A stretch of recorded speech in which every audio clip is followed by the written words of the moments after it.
Sahir Galt here, and welcome to the Complete Guide to Chords. In this installment, we'll be covering the 7th chords. These are 4-note chords, which afford us greater emotional complexity and, generally speaking, a wider palette of harmonic color.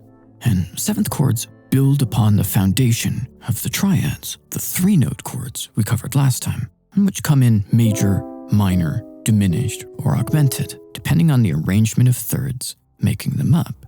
And to create a 7th chord, we simply take one of the triads and add another third on top. And this has the effect of creating the interval distance of a 7th between the root and this newly added note. And this is why they're named 7th chords. Which triad we start with and what kind of third we add is what determines the variety of 7th chord we've created. First up, with the major triad as our base, add a major third on top, creates a major 7th chord, spelled root 3, 5, 7. It's a floating, lazy chord with maybe a hint of melancholy, which comes from the sting created in the major 7th interval you find between the root and the 7th of the chord. You can hear the major 7th interval is dissonant, but it's counterbalanced by the sweet consonants of the underlying triad.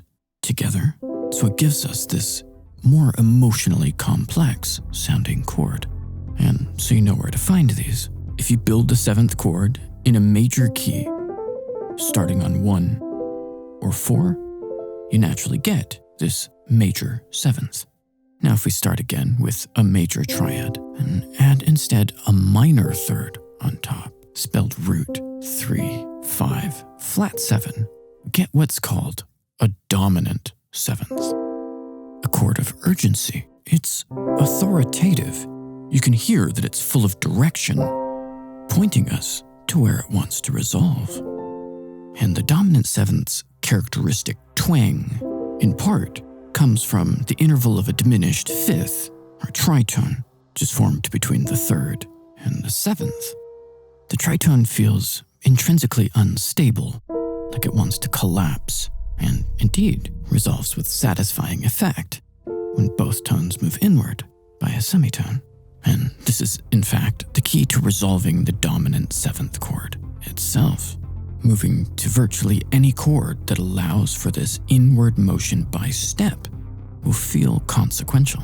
It's felt strongly if the motion is by semitone into the root and 3rd of the resolving chord, but it can also be effective if the resolution is to the 3rd and 5th of the subsequent chord, or 5th and 7th. Turns out our ear is surprisingly flexible in this regard, and can be satisfied, even resolving the notes by whole tone rather than the semitone.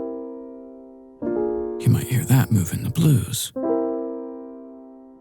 that one in jazz.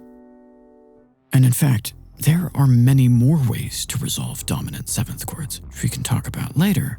But for now, I think it's helpful to see this working in the context of the major key, where the dominant 7th naturally occurs on 5. If we're in the key of C, that means the dominant 7th is on G, which is the 5 of the key.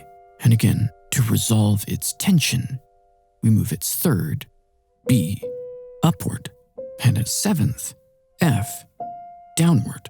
And again, the strongest resolution was semitone motion inward to the root and 3rd of the subsequent chord.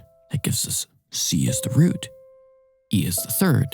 Well, you can see we're outlining a C major triad, or generally, the 1 chord. And this is a useful fact to know about dominant 7th chords. They want to resolve most strongly to 1, also called the tonic. And the dominant-tonic relationship is a force of harmonic mechanics that drives innumerable aspects of composition. Now those are the 2 7th chords built on the major triad. Starting now with the minor triad as the base, we can add a minor 3rd on top, and we get a minor 7th chord. Root, flat 3, 5, flat 7, a smooth, velvety chord.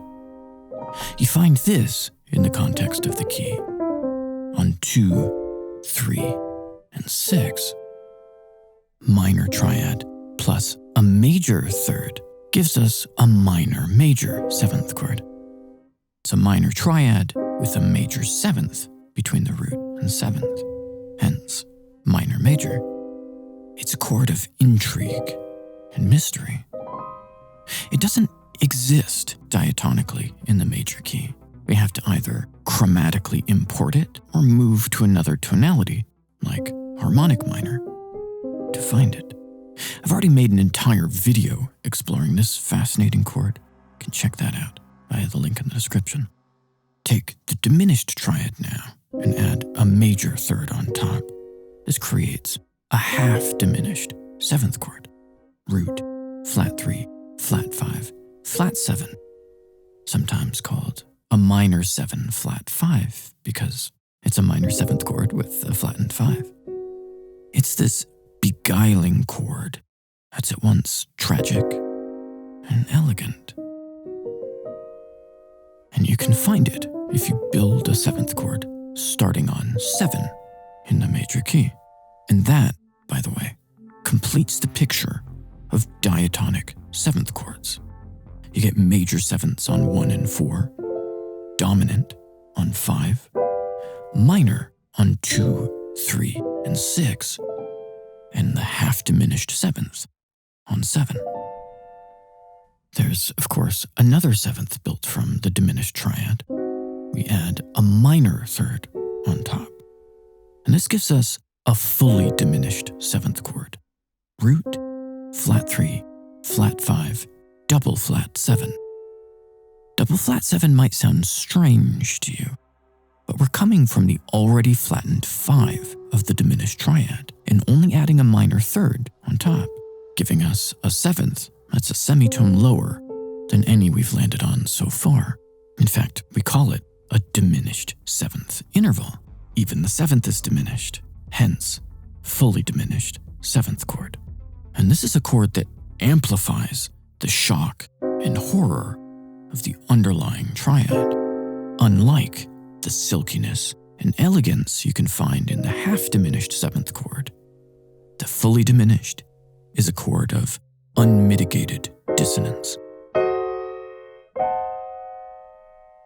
You can find the fully diminished 7th chord as 7 in harmonic minor, and while you find it's happy to resolve its tension like its underlying triad up a semitone from the root, this chord has so many special properties it warrants its own dedicated exploration later on.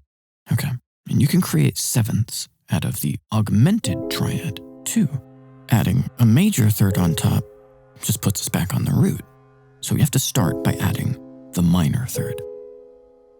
Gives us an augmented major 7th. Root 3, sharp 5, 7.